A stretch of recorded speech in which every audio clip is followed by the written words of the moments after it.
Hello everyone, welcome to Tasty Dish by Sedu Palaniappan. இன்னைக்கு chicken வச்சு ஒரு recipe தான் பார்க்க போகிறோங்க. இப்போ ஒரு பேனில் கொஞ்சம் எண்ணெய் விட்டுக்கிறேன். சிக்கன் கிரேவிக்கு ஃபஸ்ட் நம்ம என்ன பண்ண போகிறோன்னா 2 ஆனியன் நல்லா ஸ்லைஸ் பண்ணி வச்சுருக்கிறேங்க நீல வாக்கில். இதை நல்லா ரோஸ்ட் பண்ணி எடுத்துக்க போகிறோம்.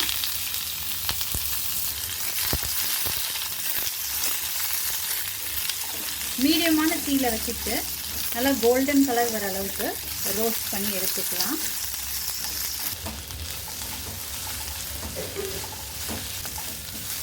வெங்காயத்தை நல்லா பொன்னிறமாக வதக்கிட்டு நல்லா ஆற வச்சுட்டு அதுக்கப்புறமாட்டி தண்ணி சேர்க்காம ஃபைன் பேஸ்ட்டாக அரைச்சி எடுத்துக்கலாம்.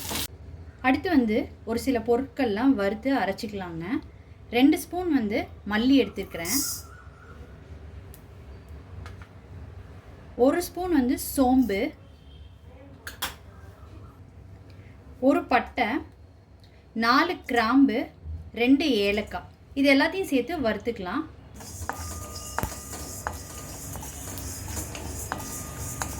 மிதமான தீயில் வச்சுக்கிட்டு கருகிடாமல் வறுத்து எடுத்துக்கோங்க.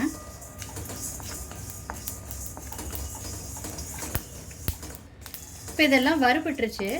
இதை ஒரு பிளேட்டில் கொட்டிக்கலாங்க. கொஞ்சம் நேரம் ஆறுனதுக்கப்புறம் இதை பவுடர் பண்ணி எடுத்துக்கலாம். எண்ணெயில் வதக்கின வெங்காயத்தை பேஸ்ட் பண்ணி எடுத்து வச்சுருக்கிறேன். வறுத்த மல்லி, பட்டை, கிராம்பு அதை பவுடர் பண்ணி வச்சுருக்கிறேன். ரெண்டையும் தனித்தனியாக பவுடர் பண்ணி எடுத்து வச்சுக்கோங்க. இப்போ என்ன பண்ணலான்றதை சொல்கிறேன். ஒரு பவுலில் 1 ஸ்பூன் ரெட் சில்லி பவுட்ரு சேர்த்துக்கிறேன்.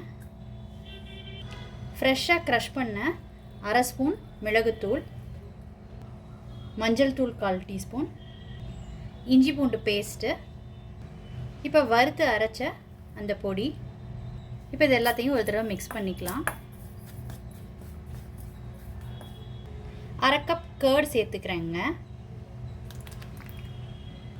இது எல்லாத்தையும் ஒரு தடவை மிக்ஸ் பண்ணிக்கலாம்.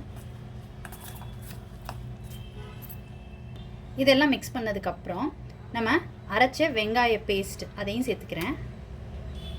இந்த டிஷ்ஷுக்கு தேவையான உப்பு சேர்த்துக்கிறேன். ஒரு கொத்து கருவேப்பிலை,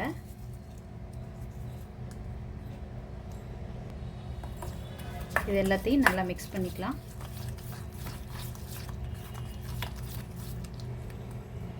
இதெல்லாம் நல்லா மிக்ஸ் பண்ணதுக்கப்புறம் இதில் 1/2 கிலோ சிக்கன் கழுவி வச்சுருக்குறேங்க, அதை சேர்த்துக்கிறேன். இப்போ இது எல்லாத்தையும் நல்லா ஒன்று சேர்த்து மிக்ஸ் பண்ணிக்கலாம்.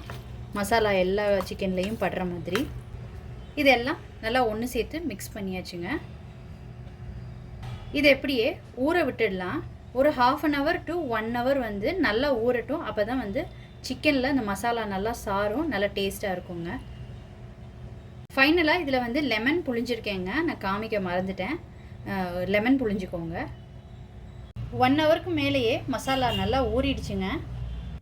இப்போ ஒரு பேனில் எண்ணெய் சேர்த்துக்கிறேங்க. எண்ணெய் நல்லா சூடாயிடுச்சு.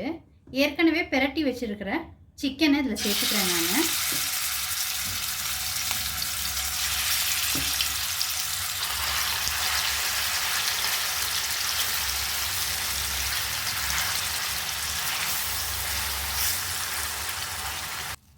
நல்லா பிரட்டி விட்டுக்கிட்ட பிறகு உப்பு சரியாக இருக்கான்னு செக் பண்ணிக்கோங்க. இப்போ இதில் 1/2 டம்ளர் தண்ணி சேர்த்துக்கிறேங்க. இதை நல்லா கலந்து விட்டுக்கிட்டு மூடி போட்டு ஒரு 10 நிமிஷம் குக் பண்ணி எடுத்துக்கலாங்க. நடுவில் பிரட்டி விட்டுக்கோங்க, அடி பிடிச்சிடாம. சிக்கன் ரொம்ப சூப்பராக குக் ஆகிடுச்சுங்க. ரொம்ப நேரம் வேக விட்டிங்கன்னா ரப்பர் மாதிரி ஆகிடும். அதனால் 7 to 10 minutes வேக வச்சுக்கோங்க. இந்த பாருங்கள் நல்லா சாஃப்டாக வெந்துருச்சு சிக்கனை. எண்ணெயெல்லாம் நல்லா பிரிஞ்சு வந்துருச்சு.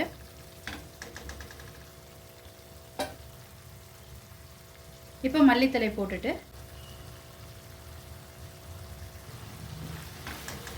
உங்களுக்கு இந்த மாதிரி கன்சிஸ்டன்சியில் வேணும்னா இப்படியே இறக்கிக்கோங்க. இல்லை இன்னும் கொஞ்சம் ட்ரை ஆகணுன்னா இன்னும் கொஞ்சம் நேரம் இது பண்ணிக்கோங்க. பட் இது கரெக்டானதாக இருக்கும். நான் இப்போ இறக்கிடுறேங்க. ரொம்ப சூப்பராக அட்டகாசமாக ஒரு சிக்கன் கிரேவி ரெடி ஆகிடுச்சு. நீங்கள் இந்த ரெசிபி கண்டிப்பாக ட்ரை பண்ணி பாருங்கள். ட்ரை பண்ணிவிட்டு உங்களோட கமெண்ட்ஸை சொல்லுங்கள். உங்களுக்கு இந்த ரெசிபி பிடிச்சிருந்துச்சுன்னா லைக் அண்ட் ஷேர் பண்ணுங்கள். உங்கள் ஃபேமிலி அண்ட் ஃப்ரெண்ட்ஸ்க்கு tasty dish by Sethu Palaniappan சேனலை சப்ஸ்கிரைப் பண்ணுங்கள். நோட்டிஃபிகேஷன் பெல்லை கிளிக் பண்ணுங்கள் for more videos. Thanks for வாட்சிங்.